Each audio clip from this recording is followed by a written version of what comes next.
I'm Tom Vassell. I'm Mike DeLisio. I'm Z Garcia. I'm Camilla Cleghorn. Welcome to another Catchupalooza, where one or more of us knows a game and teaches it to the rest of the people who don't. In this case, it's Z. And for some reason, I never played Gold West. Yeah, me just- too.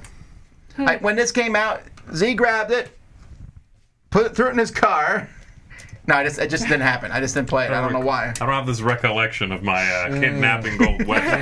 But, okay. I will say that the cover did not sell me, and the board itself, when I saw it, I was like, I didn't like hate it, but I also didn't feel like I have to go out of my way to play it. Sure, Yeah. sure. Well, It's a bit of an unassuming looking game, I suppose. Yes. it's an abstract game.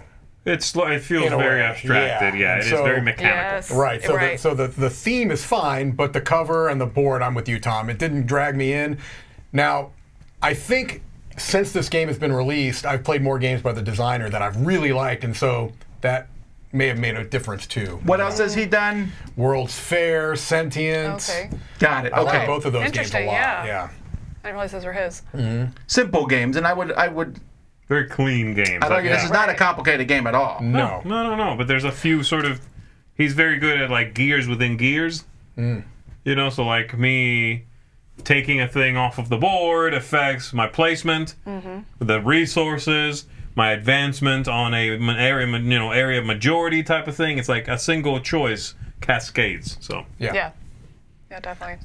So coming into this, I knew nothing about it. I knew that there was in that Western, not trilogy. I guess they have 4 games in their Western series. The Western line. The Pioneer Days and Homesteaders and things like that. Yeah. So I'll be honest, I was pre-inclined to like this coming in. okay. Just because interesting. it sounded interesting. And when you went over it, it sounded, when you started teaching it, like a mini Feld.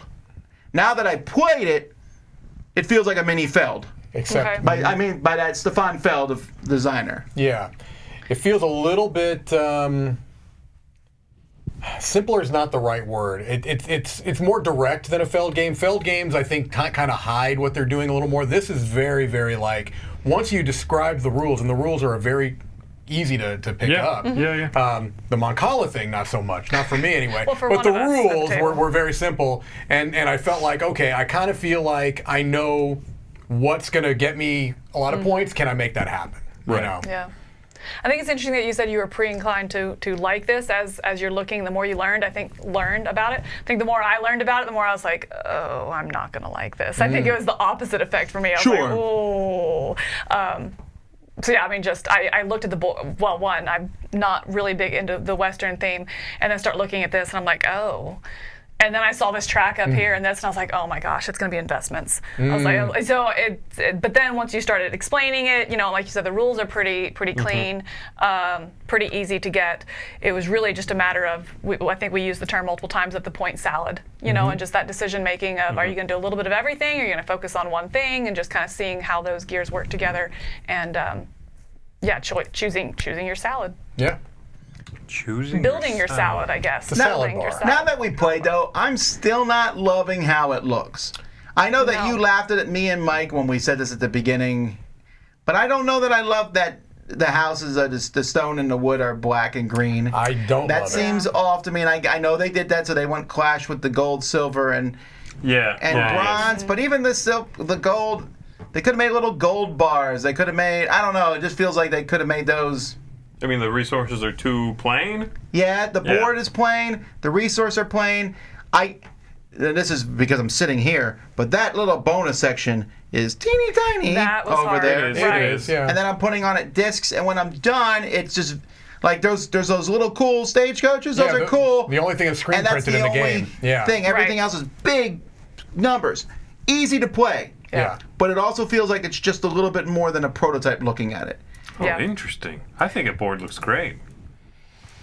I don't feel love- strongly that it does not. I don't love the board, but I will say for just cubes, Euro wooden cubes, I do like the way they did the resources. If they're not going to go with the upgrading them, to actual gold nuggets or silver, whatever, I do like this because as you noted, we have the 3 different shapes with the Yeah. metals, yeah. things like that. And I think that was a small touch that made the wooden cubes a good choice in this game because they weren't going, and nothing else. This also came out before they did. Like these are some of the screen printed meeples that were just becoming a thing when this came out. So I'm not going to hold. Yeah. I don't think it needs to be a gorgeous production. Right. It just also doesn't grab me though. Right. I'll say a couple of things. One, I do agree on a fundamental level that it probably is not the best looking game aesthetically. But on the other end of that coin, I am very taken with the usability. And I know I've been using this word a lot lately, but I'm sitting at a far end of the board. The contracts were over there. I was able to read the contracts. I knew just, without glasses, I'm an old man, and we know this. I didn't have trouble kind of seeing what was what. Oh, I can see exactly what resources I'm getting on the other end of the board from here. Sure. And we didn't have to use the green screen to be like, okay, here's what the contract is. You could see that and make those connections. It's not clear. It's not the most beautiful thing, but it's clear. I can see the green space. I can see the yellow spaces. That kind of a thing. So usability-wise, I think it's very good. Aesthetically, maybe not the most attractive. I think that's what I like about it. I like the usability of it, and I am not displeased by the Western sort of, aged paper vibe going on. The handwriting where it says investments and Boomtown. I like this cover, actually. I haven't seen the cover. So I'm just... I think it's a graphic design thing, maybe more than necessarily the artwork is particularly impressive. And Tom's right. This is before that curve of fancy. Like if this hit Kickstarter now, I know it would look nothing like this. I guess. Sure. But another thing I really like, and you guys didn't really get to mess with this, is the way the board is set up is really neat. Where it's 4 quadrants, puzzle style. And then all of these are randomly put in there with the river in the middle, and these are all, pop in and out of this. So there's different ones of those? Yeah, there's a bunch of these. Okay. And then the 4 can end up anywhere. The 4's always in there? Oh, it's not in that corner. No, it could be in the middle. Oh, I don't hate that. You could put the 4 in the middle, and then you could do this, like that there. Oh, they can turn side. Oh, my mind is blown. I actually really like that. Yeah, it's cute. So those kinds of touches, I think, are really neat. Yeah. Another cool thing, if you're playing this with 2 people, the only difference is, once you set it up, you take this tile, and you take that one, and flip them face down. So it's just a tighter board. So it's still held in place. It's just blank. It's the same color as this on the other side. That's smart. Yeah, it's just the usability in this game is really sharp. This is a little fiddly. Yeah. Because of the way these are shaped. But that's my only issue. Slightly bigger than the track. That's always a problem. Yeah, that's my only issue. Well, then you can't share spaces. Right. Yeah, that would be. That's it. That's my only problem with the game usability-wise. Yeah, I think twice I knocked them and everything went everywhere. And I was like, oh man. Yeah. Well, it's not a whole lot really to delve into. Mike, what are your thoughts? I'm glad we played it. This just reinforces that this designer, I think, makes games that hit a nice sweet spot of about an hour to play. All of his games that I can think of play in about an hour. Relatively simple to learn, but with some nice, meaningful decisions all along. This feels like those games of his that I like, and it's another one that I'm very glad to have played. This is, if we're going to talk about our little 3-tier of bury it, bring it, or buy it, this is one that I would not mind having in my collection. I'm going to count it as a buy it. Okay. What about you, Camille? I think I'm in the bring it. I went back and forth with the bury it, but I'm gonna go with bring it. That wasn't the direction I was expecting them to go. Okay. No. I liked it a lot more than I expected to. I will say that. I think that's what pushed me into the bring it. But I'm struggling to know what player count I would want to play it at, because I feel like at 4 there's a little bit too much time between the turns where I find myself tapping my foot or looking up here. Oh, it's my turn next. I need to start thinking. But there's not a whole lot of decision making. Well, there is a lot of decision making on what you're going to do on your turn, but you can counter that pretty quickly. Usually it's down to this way or that way. Pick one and move forward. So I feel like there's a little bit too much time between the turns. But at 2, even taking 2 of these away, I don't know that you would get in each other's way. There's still a lot of options, and I really liked the player interaction out here at 4. So I struggle. That's, I think, kind of what holds me back, is I don't know what player count I would like it at, because it feels like both are going to have some pretty big caveats on wanting to play it. So I don't know. So I would bring it. I would definitely play it again. I'd bring it. Yeah, I'm the same here. I'm putting bring, although I'm a little bit different. Mine would be closer to buying than because I liked it a lot. Yeah. I just don't know that I would get it. Now, honestly, the game just reminds me the most of is Royals.